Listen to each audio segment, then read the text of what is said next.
Okay, welcome to the brothers. Is that us? That's us. Brothers from another mother. I'm your host, Yvonne. Oh man, I know. Is that who you want to be? No. Well, I guess I don't want to say much, but that's. Well, I'll be Alexi then. How about that? Yeah. So I think at one point in Dostoyevsky's life, he was thinking about having Ivan be the protagonist. And there's an open question. I don't want to give too much away. Listen, you're going to say that about 20 times. I know. So you'll have to get used to Probably that. just this podcast. But there's an open question about whether or not he is the protagonist, or even what a protagonist is. Yeah. But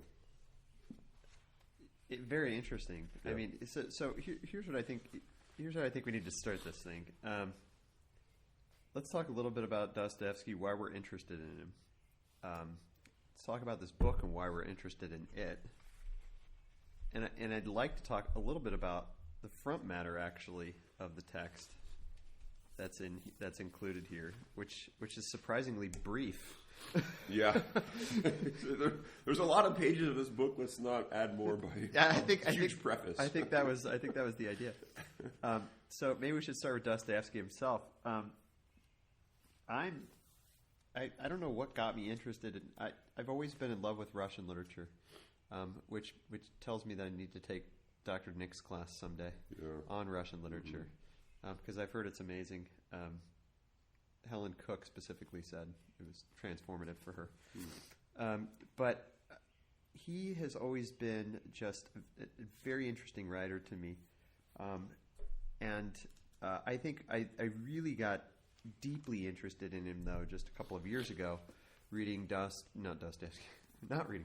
reading about Dostoyevsky in the Delubak class that I taught. Yeah.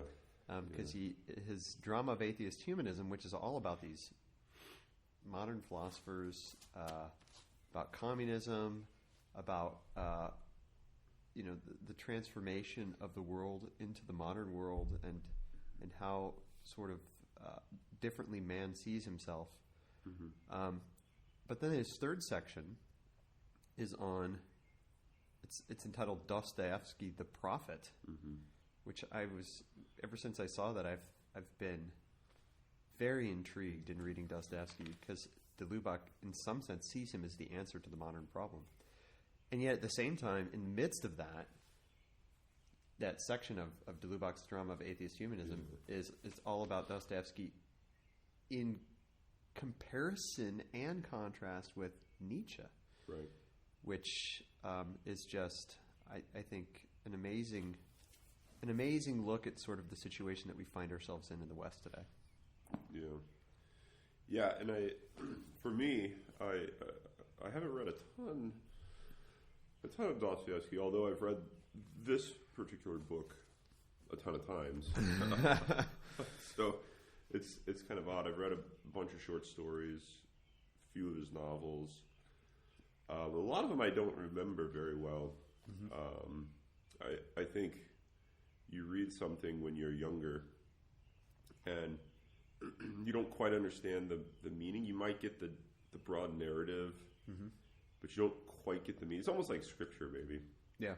Where you I kind of know what Jesus does here and what he says here and there, but you don't quite understand the significance of why he's... And that's kind of what Jesus told his apostles, too. you won't really quite know until the Son of Man is raised up. Yeah, and then even then you have to ponder it in your heart, right? In a sort of Marian ecclesial sense, right? Before you even start to... Yeah, but I for specifically one of the things Dostoyevsky came to the light for me when I was reading a bunch of kind of modern existentialists, and I mean I obviously knew of him, and I even read some of his stuff before this, but a lot of modern atheist existentialists praised him. They thought he was an incredible author, incredible philosopher. Including Nietzsche. Including Nietzsche. Nietzsche, greatly admired him, at least early on, I think. I believe I read later that when he found out he was a Christian, he thought his works were kind of gross. Yeah. But at least early on, they were incredible. And I thought it was interesting, and I still do upon reading it for the third or fourth time, that the same book could be one of the favorites of a devout Christian as well as a devout atheist. Uh-huh. There's something remarkable about being able to write a book that speaks to both people about precisely the question whether God exists, whether there's morality, what's the meaning of life. Mm-hmm. The exact same work addressing those questions can be one of the favorites of an atheist as well as a Christian, which I think is astounding that could be. Yeah. Well, probably in some sense a sign of a great book. Yeah. And actually some people debate whether or not this is a triumph of Christianity or a triumph of atheism. Yeah. Some people wonder whether or not parts of this are actually an appraisal of atheism or theism, and it's unclear. I think his works are. I mean, they're wrestling with the question of what belief is in some sense, sort of like in a Gabriel Marcel sense, as we've talked about. But and I see that kind of thing happening. Especially, I'm thinking of The Idiot, which seems to really ask that question in a much more. Maybe not much more. It's been a long time since I read this book. This one particularly, Brothers K, but it seems to bring it out in a very clear light. Right. This idea of what is belief and what does it mean to believe, especially in Christ, which I think is it's beyond the generic question of theism versus atheism. It's really the David Bentley Hart question: Christ or nothing. Right. So I find, I actually was first introduced to Dostoyevsky, I'm remembering now, in high school. Back when probably half the people listening to this, maybe more than half, were their parents were just deciding to sort of start a life together. They were like having dates at Sonic. Exactly. But I read Crime and Punishment in actually one of my favorite teachers class of all time, Andy Hagedorn, English professor in high school. We read Crime and Punishment, and ever since that year, I've always said that was my favorite book of all time. And having just reread it last year, it is unbelievable. Maybe we should do one on. Yeah, so I have most of the Dostoyevsky novels, at least the famous ones, the famous 5 or whatever it is. And that one was sitting in my basement. And last night, no joke, I went downstairs and I took it off the shelf on the basement and brought it up to the bookshelf upstairs so I can look at it and consider what book to read after this one. So, well, I think that should be seriously considered. Yeah, and if you're looking for like a Nietzsche, Dostoyevsky parallel, there's a lot of themes in the brothers Karamazov with Nietzsche, but I think in there it's pretty rich too. Yeah. No, I think so. I think. I mean, you know Nietzsche better than I do, but I think that there would be a lot of parallels, and I think that Nietzsche praised him for being sort of like having a psychology of the human person, and I think that book brings that out very, very clearly. I mean, I heard at that, the book is, it's about murder, which seems like a lot of his books are. Yeah. But people actually thought that maybe he was a murderer after he wrote that book because he wrote it so well about a murder. Yeah. But here's I was mentioning this to Dr. Sienkiewicz. Oh, I'm Dr. Jager. But you can't see us, so you might not be able to know. You probably know our voices. But apparently, Fyodor Dostoyevsky's father was not the kindest of people, and he was murdered. And there was speculation. Apparently, there wasn't. It wasn't highly respected to go around talking too publicly about certain types of murders, at least according to this documentary I was listening to. Mm-hmm. And so there wasn't a whole lot of sort of press on this, but his father was murdered, and the I think it was ultimately an unsolved case, but most people speculated that it was his servants, the father's, Fyodor's father's servants, and it was probably out of something like revenge of some sort. Wow. Financial or something along those lines. So I think it was definitely a personal event in his own life. Absolutely. Which I'm sure. And there was something about, I believe, the connection of that with his epileptic fits, as is described. In Garnett's preface, 2-page preface. Right. So I believe there was a connection. I'm surprised she doesn't mention that his father was killed. I didn't know that. But so I think Garnett's preface is helpful. You know, I almost didn't want to read any. Sometimes you don't want to read prefaces and intros because you don't want to be colored in what you're about to read by, someone else.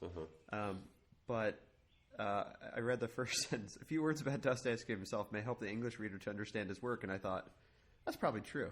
Yeah.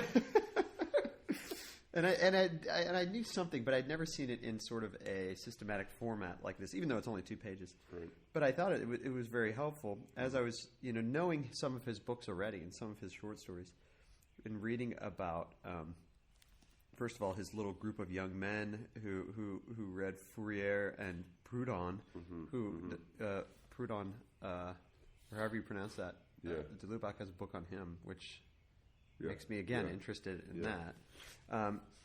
And then how he was condemned to death, and this, and again, you see themes from his demons in here. But how he was even taken out to the square to be shot, and then the sentence was commuted. So I on this documentary they filled in a little more details because I'd heard that, and I was wondering how was it last minute? Word came that he was reprieved. So this is on Roman numeral 5 of the introduction. So word came that he was reprieved and was to be banished to Siberia. So this makes it seem as if the intention all along was that he was to be shot. Mm-hmm. Apparently what it was is they took a bunch of young revolutionaries and they gave him a death sentence. And so they went through the whole charade of execution, the jail cell and everything, and they brought him out to the firing squad, and they masked them. They gave the orders. The firing squad, loaded, raised their rifles, and story has it that it was as theatrical as possible, even to the point of someone writing up. But apparently, it was sort of in the cards all along. The whole design was to basically scare the hell out of them. I was wondering that. So that they would give up. So it's the best thing to execution. But in what novel is it? There's a novel, one of his novels in the documentary. They read this excerpt of it where he's referring to. Oh wait, is it demons?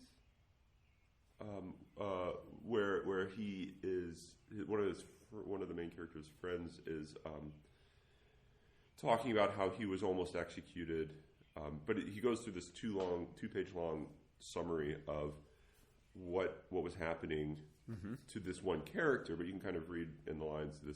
But time stops, and he sort of is reflecting on the value and point of life. So I think that is the beginning of his prison time in Siberia. Yeah, because he ends up going for 4 years, right?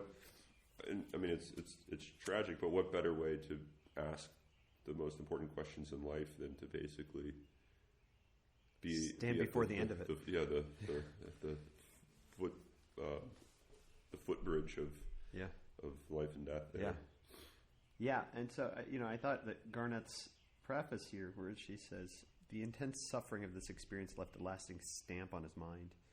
And then, of course, the intense suffering of his servitude in Siberia, and they said that he was also in a disciplinary battalion after that. So it was 4 years in Siberia and then more years after that. Yeah. In a sense, serving as a convict. All based in this group of guys that just read books. Yeah, this is like the story of Russia in many ways, but it's also the story of just the control of sort of the modern state on its people, and its sort of loss of the understanding of human dignity, which I think is a huge question for him, right?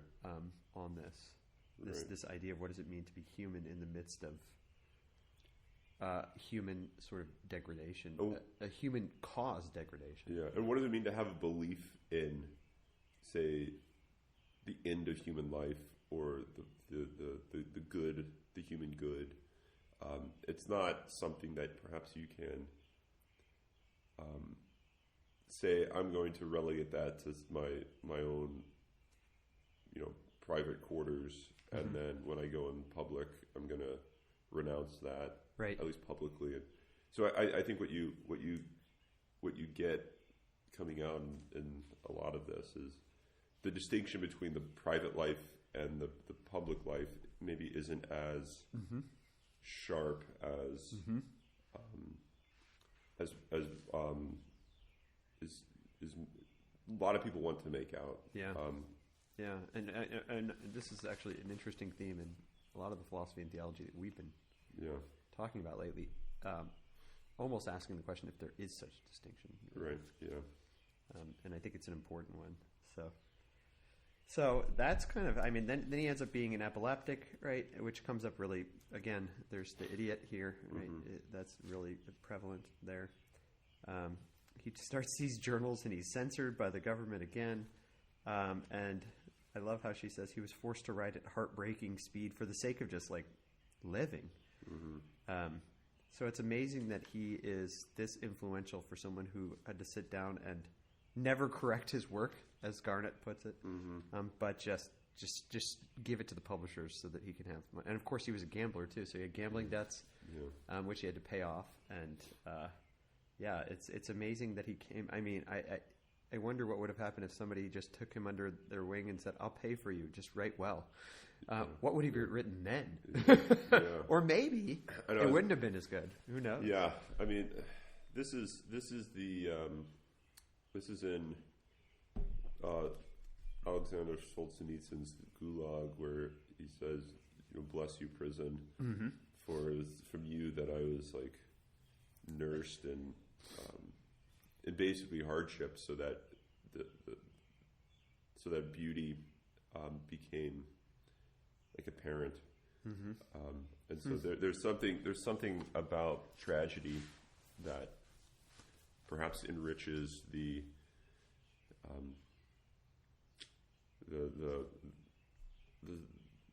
strength of one's desire, and that gets manifested in writing, and maybe in his character. The characters are all. It seems to me in Dostoyevsky, one of his big questions, besides stuff we've been talking about, is suffering as how does suffering and how do suffering, God, and human dignity all fit together? Right. And in a sense, maybe fit together is a stupid way of putting it. There's something about suffering that is a good, right? It's in some sense necessary that man can become what he's to become. Right. for Dostoyevsky. So it's not just sort of this like result of sin and the world would have been better without it. It's almost like I don't know. We're going to ask these questions as we move forward, but it's almost like what would it mean to be human without a world like this? Right. Yeah, and I think some of the questions he's asking are going to lead one into thinking. Maybe the whole way I'm thinking about the problem of evil is wrong-headed or problematic. Yeah. Right? So you tend to think, here's how I understand evil, and therefore here's what I'm looking for as a response or as a way of coping with it or as a way of trying to see it in a certain way. But maybe it's the whole way that evil is framed or evil is conceived of that is mistaken. And I think he's trying to toy out a completely different way of viewing evil. So sometimes it's this book, at least some of the central books, are seen as a response to the problem of evil. But a lot of people find them so confusing and they don't understand how is this a response to the problem of evil. But that's because they're thinking of it as if he's trying to answer the problem, but he's really not trying to answer the problem. He's saying, well, we'll say what he's saying later. Yeah, when we get to maybe it, he's getting to the question of like, how does the metaphysics of being account for evil, rather than saying, let's talk about how we can answer evil, but instead asking the question of how is being bound up. Yeah. I mean, I don't know. Yeah. This sounds really scandalous already. Yeah. But I mean, what is this podcast for but scandalous thinking? I know. Oh. Now all the gloves are off because it's summer. That's right. We can do whatever we want. Okay. But so he dedicates the book to, I think is that his second wife? I think so. Okay. Anna Grigorievna Dostoyevsky, which I think is interesting given the fact that the father, as we already see, marries twice, and that the second wife is the mother of his hero. He calls him his hero in the text itself and in the preface. Then, I knew you would love this, John 12:24. I know. Right there at the beginning. Verily, verily, I say unto you, except a corn of wheat fall into the ground and die, it abideth alone, but if it die, it bring forth much fruit. That's I think that's at the heart of what we were just talking about, suffering and... Yeah. I mean, I think it's important to read these opening quotations. I mean, that's the thesis, I think, of the book. And this quote, this John 12:24 comes up again in the book. Okay. So pay attention. We have a canine visitor here. Okay. So what? Before we get exact, I mean, I'd like to look at this from the author too here. If this especially, he's looking for companionship, but he's too loud. So, he himself has his own 2-page explanation, right, of his book in a sense, introduction we should say. Yeah. Where he starts in the beginning of the life story of my hero, Alexei. So he brings out Alexei. He calls him his hero. And he basically says, you might wonder what's so remarkable about him, and I'm not sure I can tell you. Yeah. He said, in fact, at the end of this book, you might ask, why did I read this book? Yeah. But I think his, and this is a theme we've talked about before in Dostoyevsky. So this is page Roman numeral 15. The fact is, if you please, that he is a protagonist, but a protagonist vague and undefined, right in the middle of that page. And in truth, in times such as ours, which is like one of the most interesting things to us, I think, it would be strange to require clarity of people. One thing I dare say is fairly certain. This man is odd and even eccentric. And he basically says, like, maybe this eccentricity is weird and sort of this part of him that we're trying to get past and look through. But then the next paragraph, he says, now if you don't agree with this last thesis and answer, it isn't so, or it isn't always so, that eccentricity is a separate element of a person. Then I, if you please, might become encouraged about the significance of my hero, Alexei Fyodorovich. I got to get my Russian names down here. For not only is an eccentric, quote, not always in a particularity in a separate element, but on the contrary, it happens sometimes that such a person, I dare say, carries within himself the very heart of the universal. Mm-hmm. And the rest of the men of his epoch have for some reason been temporarily torn from it as if by a gust of wind. I almost feel like we've said this exact thing about Dostoyevsky before, without having read this before, saying the madman is the one who's not the madman, but the madman is the one who actually sees reality for what it is, and the rest of the world has gone mad. Right.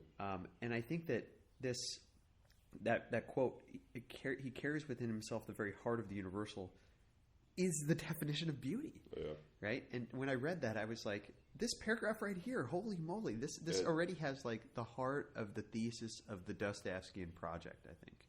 Yeah, and it's by the eccentric man's eccentricities that the universal will make an appearance. Yep. To those that have gone astray. Uh-huh. Right. So I think it's in some ways it's not through anything cute and neat that the lost will be found. Uh-huh. It's through the absurd, the buffoonery, and in a sense the buffoonery. Yeah. I mean, the idiot is entitled "The Idiot." Exactly. And it's all about that in many ways. It's all about, and of course, it's in "The Idiot," that the famous line, "Beauty will save the world," comes up, and it's spoken by the idiot. Yeah, right. So I think that that there's going to be something, and you know better than I have. I mean, I read this book, but it was I'm guessing we're pushing 15 years ago now. Okay. Back when I was very young, and hadn't read as much as I have at this point. So I'm very excited to read it again. But I don't remember a lot of it. But I have a good feeling that Alexei, the hero, is going to be, in some sense, well, I mean, he says it here, the eccentric, the buffoon, the idiot. And it's by his idiocy that he reveals what it means to be human. Yeah. So, yeah, very interesting. So let's get into book one. Jump into book one. Yeah, let's do book one. So today we read for our little podcasting purposes here. We read up to page 32, book one, which is in a sense the introduction of the family, and then a little introduction of the elder tradition. Yeah. Which I think is going to be really important here. But it starts with Dad, the father of the three brothers, who's named after the author. Yeah, who the author names himself, names the character his own name. So it seems to be some sort of a commentary on his own recognition of his sinfulness. I think because the dad is. Yeah. I mean, not a good guy, right? Yeah. To say the least. But so here's, in reading about the father, and why does he start with the father? Because he wants you to know the kids, and he wants you to get a context for why the kids are like they are, the brothers. Yeah. But I saw this already as begging the question, and probably he's doing this on purpose, right? And you kind of have to do this. Because he tells you about the dad and the problems that the dad has, so that then you can start to understand Dmitri and Ivan and Alexei. Because in some sense they come forth from the father, right? Yes, that sounds very Trinitarian. Yeah. They come forth from the father. They are formed by him, whether or not he's in their life or not in their life. Like his very abandonment is formation. Yeah. Right? Yeah. And of course, he is in their life because they all go back to him. Right? Yeah. That's what's happening here. Yeah. But the question that I was asking myself is, well, how did he get like this? Exactly. Right? And so there's no mention of Grandpa, whoever Grandpa is. Right? Well, his name is Pavel, probably because his father's name is Fyodor Pavlovich Karamazov. Right? So who's Pavel? And how did Fyodor get like this? It has to be, in some sense, Pavel's own sinfulness was a formative element, maybe element is the wrong way of putting it, constitutive of the degradation of Fyodor. But we don't have anything about Pavel, at least here. So I don't know if it comes up later, but so maybe this is a way to understand original sin. Right? Explain. I mean, just that it's it's like passed down, yeah, right. And you kind of think, well, what do you mean passed down? Like through like the mere like. Is there like a special like hidden original sin gene? Yeah. But I think what you have here is it's not like original sin's this magical stuff. Right. Rather, what original sin is what you see occurring throughout these 900 pages. Right.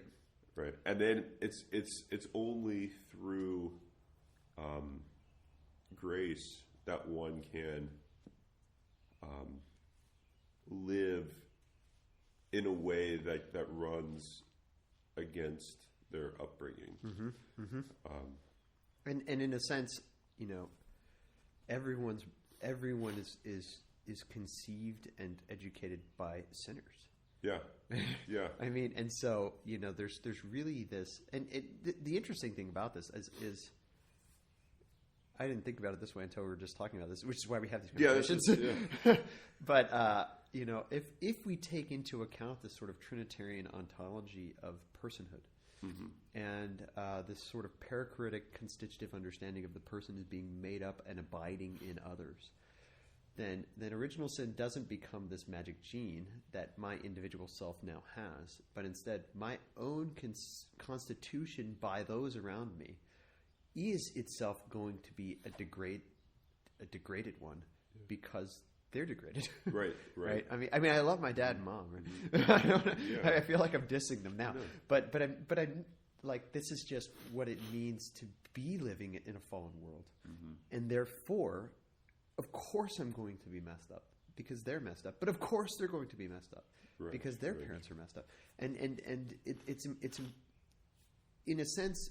No, in a real way, it's impossible to escape from this in a merely natural way, right? The supernatural, something above you needs to come in and, in a sense, elevate you beyond your own constitution, above your nature. Yeah, right? Because, in some ways, if you try to do this, you're like, if you try to say, no, I'm not going to let my upbringing be the sort of the cause or a cause of who I am and what I am, then I think what you're doing is you are you're being something like atheistic, right? You're saying I'm not letting my origin be definitive of who I am. Yeah, which is just the death of God. Right? So I think there's this. That's not good. Because what you're doing is you're saying that which gave me being is not which is going to give me identity, which is going to give me being, and so you try to reject it, and this is exactly what's at stake with the modern atheism in Nietzsche, but it's definitely way before, not way before Nietzsche, because they kind of overlap. Well, yeah, it starts in Genesis. But it does go way back, I guess. You're right. Yeah. So, but modern atheism. But I think that this is what you just said about not rejecting your origins. Is I'm going to jump right in here. Yeah. We should get into the text here. His Alexei's own sort of how he lives with his father. So he goes back, right? He has this idea, I'm going to go join this monastery, right? And it's almost like this unformed idea. Again, there's buffoonery happening. Yeah. Like, what, you're going to join a monastery? You haven't really thought about it? Yeah. Like, in a sense, though, I think that's saying something about what freedom really is. Yeah. But this idea of Alexei goes and lives with his father and how his father looks at him. Yeah. And how his father sees him.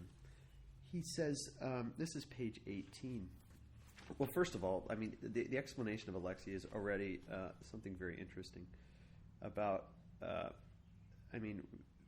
Well, let me get my point out before we go there, because I'm already seeing all this other stuff I want to talk about. He says he would never. I love this. There was something about him, this near the top, which made one feel at once, and it was so all his life afterwards, that he did not care to be a judge of others, that he would never take it upon himself to criticize, and would never condemn anyone for anything. He seemed indeed to accept everything without the least condemnation, though often grieving bitterly. And this was so much so that no one could surprise or frighten him even in his earliest youth. And it talks about how the kids used to make fun of him in school, and then he would just start talking to them after they totally said something terrible to him, because he just didn't take it as an insult in the first place. Yeah. But his father, when his father, would do the bad things that he would do, Alexei, it's not on that page now. I'm trying to find where it is. Yeah. Alexei would just kind of withdraw when his father started, who knows what he was doing. Right? Yeah. I mean, he did everything. Yeah. I mean, the word orgy is thrown around a number of times already here, but he would withdraw. And he wouldn't say, "Dad, you're a complete loser." He would withdraw, and by his very withdrawal, it would be a condemnation. But he wouldn't mean for it to be like, "I'm condemning you by doing this." He would just not want to be present in the midst of this.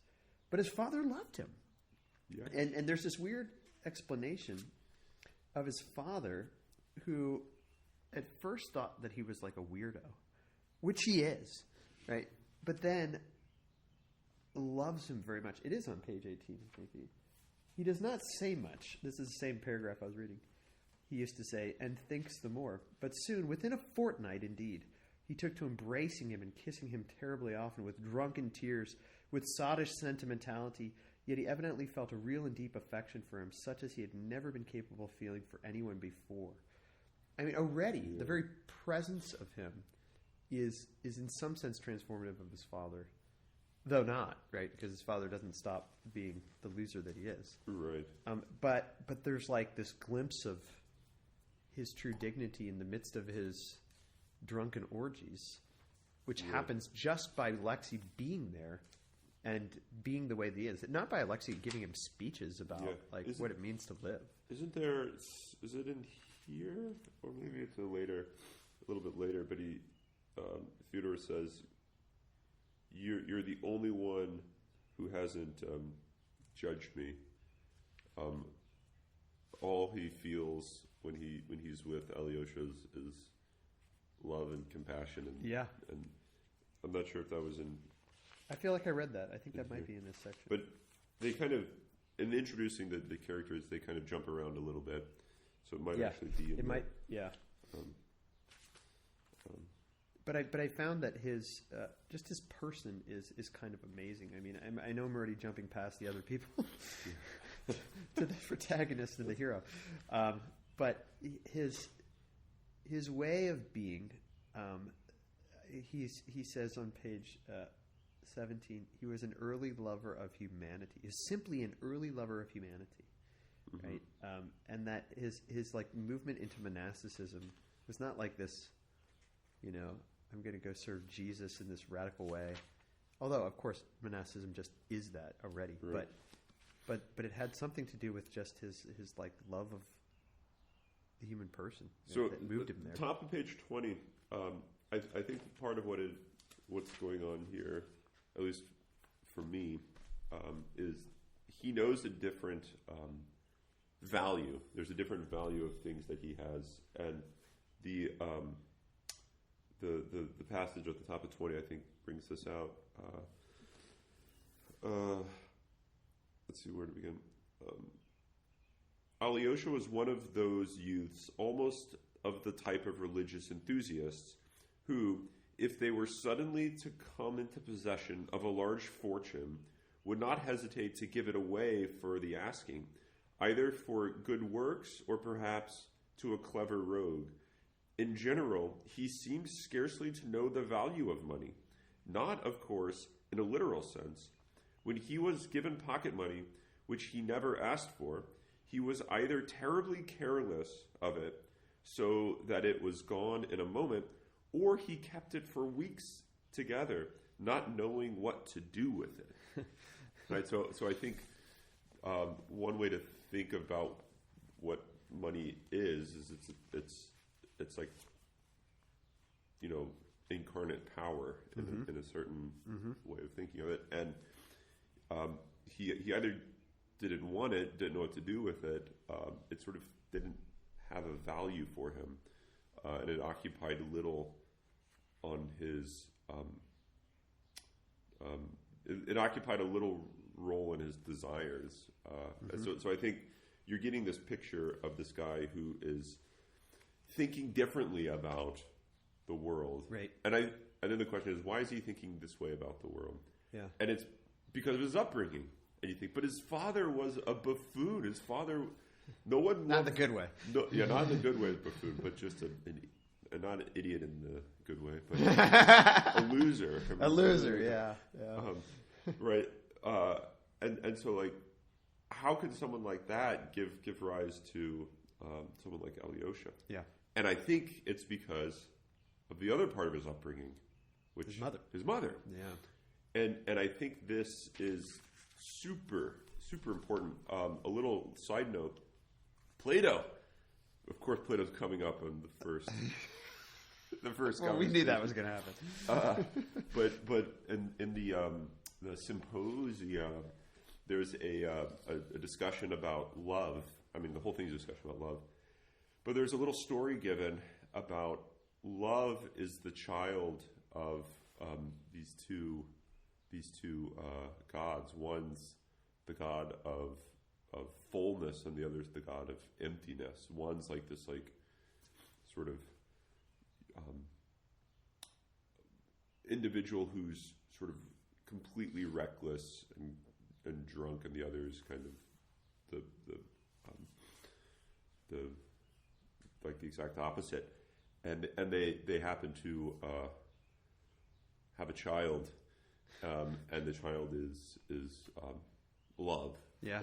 Right? And so I think what you have, even going back to Plato, is sort of the coming together of these two opposites is the way to, like, understand the life of a lover. It's someone who's not all one way or all the other way, but someone who kind of lives with a foot in both camps. And I think to see in all of Dostoyevsky's characters that I don't know, the being pulled, the St. Paul tension is certainly clear. So this is even in Alyosha, this is going to come up. Although it's his mother, which is the dominant figure in most of his life.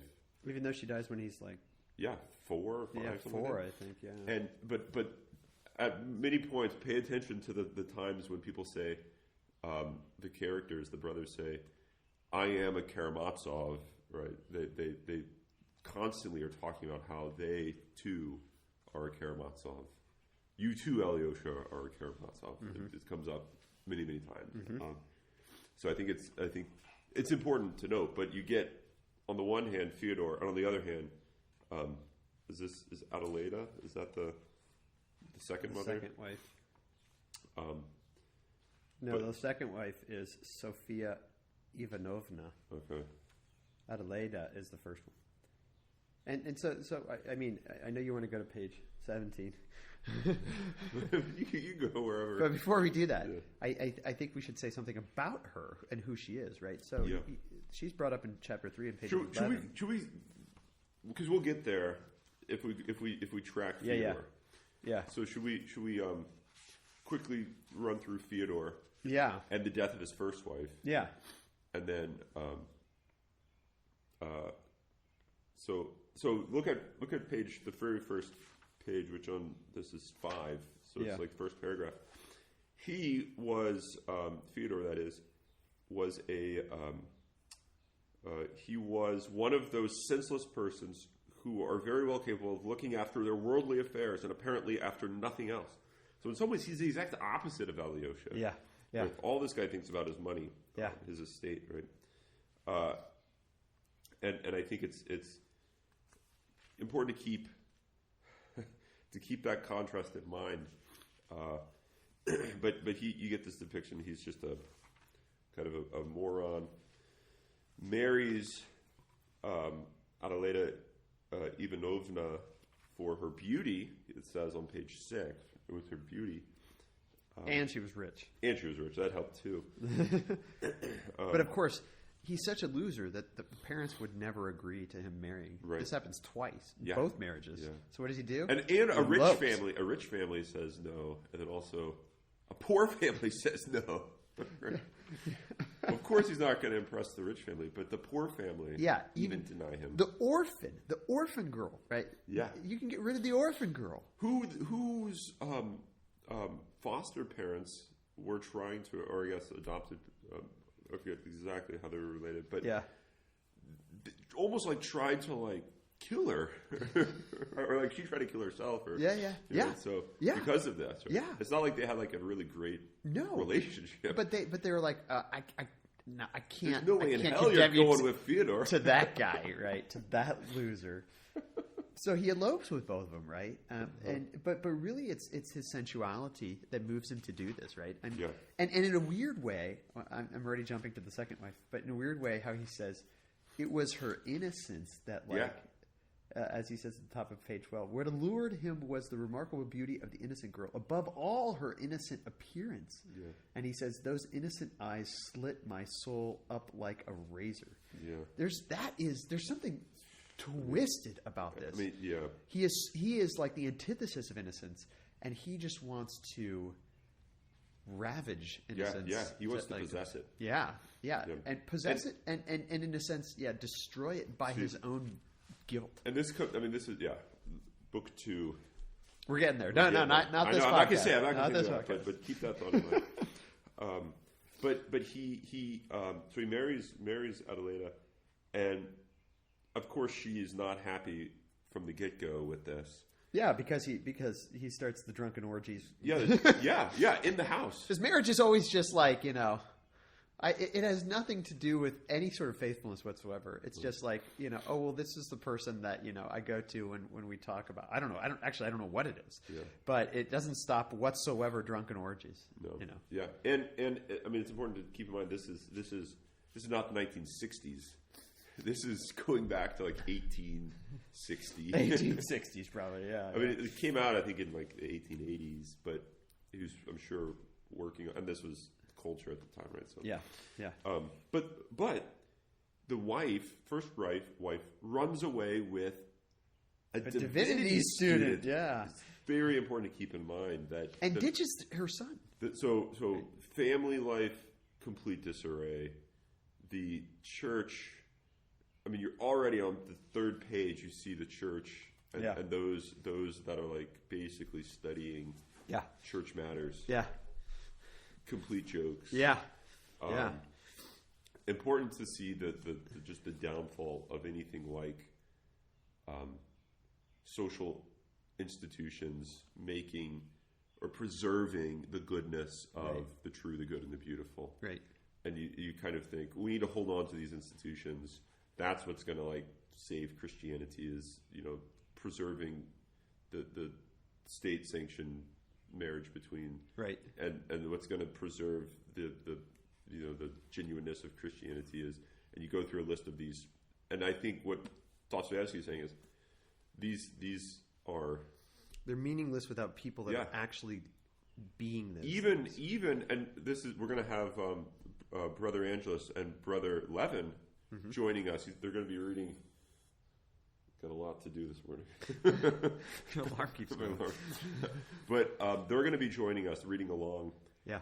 And as monks, I think it's going to be really interesting to have their input, because one of the questions is the same. What goes for all that goes also, or can go for the monastery. Right. And there's this distinction, or this question: what is it that makes a monastery a monastery? Yeah. I mean, Benedict's own life is sort of dealing with this question. Yeah, and what makes a marriage a marriage, and what makes the church the church? Yeah. And it has, it's being put into question on the first page here. Yeah. But it ends with the wife dying. Right. Horribly lonely, it seems, right? Yeah. And the way that it ends, can I just read this and then we can... Yeah. This is on this edition, bottom of 7, 8. All the page numbers are going to be to the one that I sent out earlier, the Constance Garnett hardcover from the Modern Library. So he's drunk when he finds out, and he goes into the street and he shouts, raising his hands to heaven in a great theatrical manner. Lord, now lettest thy servant depart in peace. But others say he wept without restraint like a little child, so much so that people were sorry for him, in spite of the repulsion he inspired. It is quite possible that both versions were true, that he rejoiced at his release and at the same time wept for her who released him. As a general rule, people, even the wicked, are much more naive and simple-hearted than we suppose, and we ourselves are too. I think very important to reflect on, are we any better than Fyodor? Yeah. And when people that are evil, are they as evil as we think they are? Yeah. And are we as good as we think as good as, right? Yeah. Right. So I think that's a big theme for Dostoyevsky is always asking the question of, you look at this person, you think, what a loser. But... And this is what I mentioned earlier about the protagonist and antagonist. Is Ivan the protagonist? Is he the antagonist? I think it's being toyed with here. Yeah. And why he says, Alyosha, at the end, you might not think he's like the hero. Yeah. He's like, but read the book. But read the book. It's only 900 pages. Yeah. I think it was also interesting that he says that he rejoiced at his release and wept for her who released him. What release? Like, what? Yeah. Does he actually think that he's bound to this woman in any way whatsoever? I know. I know. There's, I mean, there's still something that seems to be present in him despite his wickedness. Right? Yeah. So. And he was going to go to, where was she? Moscow? I forget where she went. Or Petersburg? St. Petersburg, yeah. She was going to go there. Or he was going to go there. He doesn't know what, but he presumably to bring her back. Yeah. Right? I mean, he didn't do it because he had to get drunk first. He had to have his last big, hurrah. His last big hurrah before he started. But he was planning on going. That's important to keep in mind. Yeah, that is interesting. As big of a loser he was going to go right during his hangover. And then she dies, right? And you think, if you going back to this idea that he was going to go and bring her back or something, there isn't anything redemptive about her death, because what happened with his son Mitya, who's Dmitri. Yeah. So when you see Mitya and Dmitri, same dude. Yeah. It's kind of like Dmitri. Dmitri, and you just like shorten it Mitya. Yeah. It's the diminutive, right? And so he says, so he's got this kid that got abandoned by her when she went off with the divinity student. Mm-hmm. And what is the word that he uses for what happens with all of his kids actually is he forgot him. Yeah. On page 8, he forgot him, right? Yeah. What happened, moreover, to that child's relations on his mother's side forgot him too. Yeah. At first, and so everybody's forgetting these kids and just being like, I've got my life to live. Like. Yeah. And he says, like, in the back of his mind, he still remembers that he has a son, but it's not enough to change him and to make him think, like, maybe I should care about what happens to this kid. Yeah. And if it isn't for Grigory, who is this awesome servant, basically saving, bringing up these boys, like this old, probably unmarried, you know. Well, we find out more about him. He's married. Oh, he is? Okay. Yeah, he's married. Okay. I won't say much about his life. Okay, but but this older servant who is serving this guy who probably he knows and thinks is a loser, raises his kids basically, right? And does what he can, and yet in a very servant role, like when the grandmother, the grandmother, the foster grandmother, comes. Yeah. He just like gives him up. Yeah, because she slaps him. Yeah, and he says, "God will reward you for for your for what you do for these boys. Yeah, but that's the second marriage, right? So the first marriage, right? What happens is Pyotr, who is the cousin of Mitya's mother, comes and takes him, takes Dmitri, right? But then kind of forgets about him too. Bottom of page 9. It came to pass, settling permanently in Paris, he too forgot the child. Yeah. And it's because he was too worried about changing the world. He had the revolution to almost fight. That was his great claim to fame his whole life, is that he almost fought. And on the top there, page 9. Oh, is that what it says? Yeah. That's terrible. Yeah. The Great Paris Revolution in February 1848, hinting that he himself had almost taken part in the fighting in the barricades. I had almost done it. That's right. Yeah, I remember reading that. He comes up later, though. He becomes an important guy. Piotr is important for at least for the next 150 pages, which is nothing. But it's interesting. So he's the cousin of Mitya's mother, right? Yeah. So this is the first wife, right? And he gets there. He sort of he goes and he tells Fyodor he's going to take care of this kid, and Fyodor's like, okay, but then he doesn't. He leaves her in charge of one of his cousins who isn't even named. Then she dies, right? And he passes into the care of one of her married daughters. He's just getting thrown around. Yeah. I mean, I feel like this is like the modern foster system going on here, and completely forgotten by everybody, right? And so Dmitri, I think his life as from the beginning is this mess, and I think a big theme in this, I think, is going to be he doesn't forget that his life was a mess from the beginning and that nobody cared about him. Yeah. Right. And the way the book 2 or chapter 2, starts, page 8, you can easily imagine what a father such a man could be, and how he would bring up his children. Yeah. Or not bring up his children. Yeah. Yeah. But I think by not bringing up his children is like the way. That's his way of bringing up his children. Right. Which is important to recognize that is still the origin. Yeah. Right? By fathering a child, there's no, I'm not going to raise this child. Yeah. Even if you forget the child and say, I'm not going to raise it, that is the raising. Right. And that's the worst. Which is interesting because all, church documents always talk about procreation, but they never talk about procreation of children without saying procreation and education of children. It's basically one thing. Yeah. Right. It's procreation is education. I mean, it's like the Trinity. It's not like, the Father begot the Son. There he is, and then he's done, and then. Right, but it's in some ways the life, if you put it this way, of the Son is at the same time coincident with the beginning. Right. Of him, right? Right. So the quote procreative act of the Father is also the subsisting act of the right. I mean, still being distinct, but but nonetheless, they're all ever present. And being the relation, right? And that's exactly what the creed means by eternally begotten by the Father. Yeah. Right? This eternal begetting is, and therefore it's a revelation of what begetting is in a human way. Yeah, and then when he grows up, right, he finds that he didn't receive something from his father. Dmitri goes back to his father, because he didn't receive something. And now, it's money, but I think that might just be merely symbolic of. And then Fyodor says.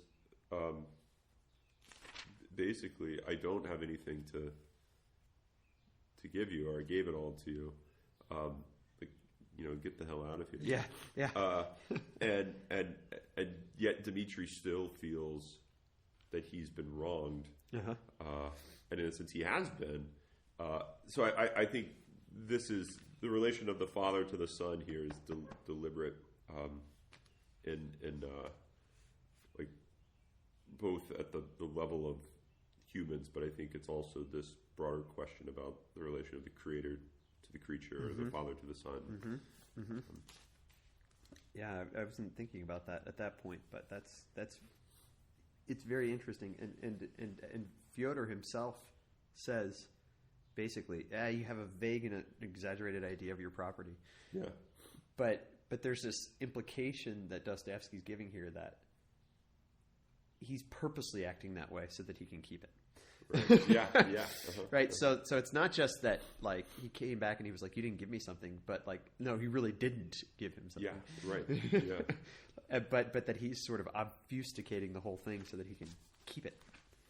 Right. And that moves us into the second marriage, right? With the 16-year-old orphan girl who is tormented by her foster mother.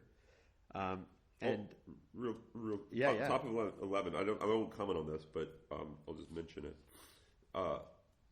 This is the first part, my first introductory story, or rather the external side of it. I think people can read this and get the external plot and not find it that interesting, but there's this internal plot that he's explicitly making reference to that is I think where the real action is occurring. And it's important to try to see the story within the story here. Yeah, and of course it's also here that he first introduces in that same sentence right before, and indeed this circumstance led to the catastrophe. Yeah. Right. So here's the first implication that something dreadful is about to take place. Yeah. Right. So I think, and it's not the second marriage, we know that's dreadful. We know in the first sentence of the book, we know that Fyodor dies. He says, Alexei Fyodorovich Karamazov was the third son of Fyodor Pavlovich Karamazov, landowner, well-known district, still remembered among us owing to his gloomy and tragic death. Well, I guess we don't know that necessarily that was murdered, but if you read the blurb on Amazon, then you know. It was a gloomy and tragic death, which happened 13 years ago, and which I shall describe in its proper place. Yeah. So, but there's a link with the son here and the catastrophe, right? And the visiting of Mitya saying you didn't give me something, and him saying, "Shut up, right? Get out of here." So this leads us to the second marriage, right? Okay, so 16-year-old orphan girl. In fact, he calls her the orphan girl. Elopes with him because, I mean, who knows why? It doesn't really explain why she does it. It explains why he does it. Yeah, because of her innocent eyes, slitting his soul up like a razor. Yeah. And he elopes with her, and from the beginning, I mean, just the horribleness of this marriage, right? It says that he sort of like draws her in, gets her to marry him, and immediately turns on her, right? He did not stand on ceremony with her. He had received no dowry from her, right? And had, so to speak, taken her from the halter. He did not stand on ceremony with her. This is 12. Making her feel that she had wronged him, he took advantage of her phenomenal meekness and submissiveness to trample on the elementary decencies of marriage. Right? So what I picture is he woos her in a deceitful way, saying that he loves her, but really it's just this lustful desire for possession. Then when he has her, because she's so meek and submissive, probably having to do with her own upbringing, being an orphan, right? Yeah, I mean, that right. I think there's something important about that. Then he says, "You've wronged me because you're this poor, worthless orphan girl that I'm now stuck with." And then he just immediately, I mean, the next sentence, right? He gathered loose women into his house and carried on the orgies of debauchery in his wife's presence. Yeah. But what else would you expect from Fyodor, right? But I think there's this recognition from the get-go. It's really about possession, right? And it has nothing to do with marriage. Yeah. But Grigory becomes her friend, right? And has a great love for her. Yeah. Top of 12, it was also the second wife's beauty and innocence.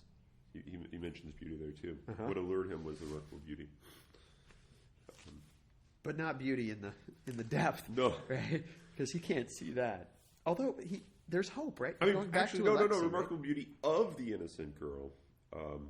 So I mean, I think part of the innocence is a part of that, right? Yeah. So maybe there is like, and this is one of the questions of beauty is, can you become so blinded to beauty that you can't see it? And it seems like Dostoyevsky's already making commentary.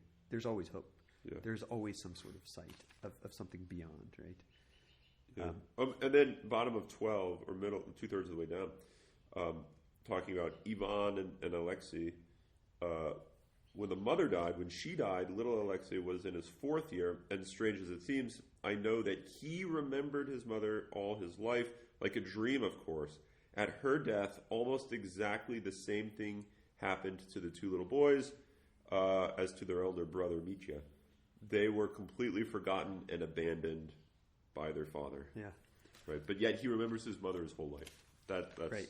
That comes up again. And I think it's also interesting, going back to this idea of madness, idiocy, buffoonery. What's the name that Fyodor gives to his second wife after her death when Alexei comes back? The crazy woman. Crazy woman. The crazy woman. He doesn't even refer to her by name. He calls her the crazy woman, right? And I think that is itself a sign of already going back to the author's note, right? Dostoevsky's own note about eccentricity and oddness. Right. And what is it that makes you think she's crazy? Like, what do we get? What evidence we get? I think it's in that discussion of holding. Yeah, this is 17. Yeah, really important. Can we go to that? Yeah. This is the memory of his mother. Yeah. So I'll just read a lot of this. So this is chapter 4. He was simply, towards the top there, he was simply an early lover of humanity, and that he adopted the monastic life was simply because at that time it struck him, so to say, as the ideal escape for his soul struggling from the darkness of worldly wickedness to the light of love. That seems like a really important line. Yeah. The only reason he went was because of that, right? Because of love. Yeah. To escape the darkness and move into love. And the reason this life struck, the reason this life struck him in this way was that he found in it at that time, as he thought, an extraordinary being. So the reason is this person. Mm-hmm. He celebrated our elder Zosima, to whom he became attached with all the warm first love of his ardent heart. He goes on to say, I have already mentioned, by the way, that though he lost his mother in his 4th year, he remembered her all his life, her face, her caress. So right after describing his movement into the monastery and being able to see the elder Zosima as this extraordinary being, the very next sentence mentions, I already told you that he remembered his mother's whole life. Yeah. So I think there's connection being made to why did he see in Zosima this extraordinary being, and why did he want to leave the darkness and move to the light? Oh, didn't I tell you that he knew his mother, remembered his mother his whole life? Yeah, there's a sentence there that you skip, which I think is really interesting. I do not dispute that he was very strange. Okay, first of all, we got the madness again, right? The strangeness, the oddness, even at that time, and had been so indeed from his cradle. So the strangeness of his attraction to Zosima has something to do with the strangeness of his mother's love for him, right? And in a sense, maybe what he's saying here is that love itself is strange. Yeah. Right. It's like, was it him that said this? No, this was Jabercrow. That in this world, love, in some sense, can't be accounted for. Can't be like. Yeah. Like there's a strangeness to it here. Right. Yeah. And I like think, a primitive inexplicability. Yeah. And I don't know if that's just true for this world, right? But I think that this is interesting. This link with Zosima and his mother is linked by oddness. Yeah. Right. Yeah, and so it goes on. He remembered her face, her caresses, as though she stood before me. He used to say, in quotes, such memories may persist, as everyone knows, from an even earlier age, even from 2 years old. but scarcely standing out through the whole lifetime like spots of light out of darkness, like a corner torn out of a huge picture, which has all faded and disappeared except that fragment. That is how it was with him. That's like a description of beauty, but yeah, and the incarnation. Same thing. Yeah. So I think Alyosha was given an incredible gift from his mother, namely this memory that he holds on to his whole life, which is the reason, he says, the reason why he saw the monastery as his means of salvation. And I think you recognize there was a legit, genuine presence in the life of his mother to him, and it's a presence that lingers. It continues on, so that the mother is still present to him, as if she were standing, living before me. Right? She's still fully present to him. So I think what you have is this idea of the incarnation persisting through love. Yeah. Right. It's like an abiding with the perichoresis, the being in each other, right? So she is in him. Yeah. That's what it means to be standing before him, living. And he even says living, right? Stood living before me. There's this was reminding me of Piggy's understanding of the hearts and how you have to pass down in the warm heart, the incarnation. But I think that there's this idea of there is a true living within each other that takes place here. Yeah. Right? And it goes back to this, what we were talking about at the beginning, this constitution by our own upbringing, constitution by those around And us. it doesn't take any sort of academic theory or like, oh, the little kid, just stupid. They're not going to understand this. Yeah. And I think what you realize is, think about most of the decisions in your life and try to explain it, and you realize you can't really explain it. And so there's a lot should be like given to the notion of like a primitive justifier. Yeah. And I think what's going on is you don't really need to, quote, understand it for it to play a role in your understanding of things. To play the central role. Yeah, the central role. Yeah. So you don't really need to have this removed understanding of love in order for you to love, see the world through love. Right? Yeah, and I think that this idea of him being the early lover of humanity, escaping from the darkness of worldly wickedness into the light of love, it's all motivated by, as he puts it at the bottom here, Alyosha remembered his mother's face at that moment. He used to say that it was frenzied but beautiful. Yeah, and that face. So here's what he remembered: that one still summer evening, open windows, slanting rays of setting sun. He recalled it most vividly of all. The rays, the sun, was what he recalled. I think Plato. Yeah, in a corner of the room, the holy image goes on. She was on her knees before the image, sobbing hysterically, cries, moans, snatched him up, goes on, squeezing him close till it hurt, and praying for him to the Mother of God, holding him out in both arms to the image, as though to put him under the mother's protection. And suddenly a nurse comes in, and terror thinks that he's like, or that she's nuts. Like, you're going to like hurt this child. What are you doing?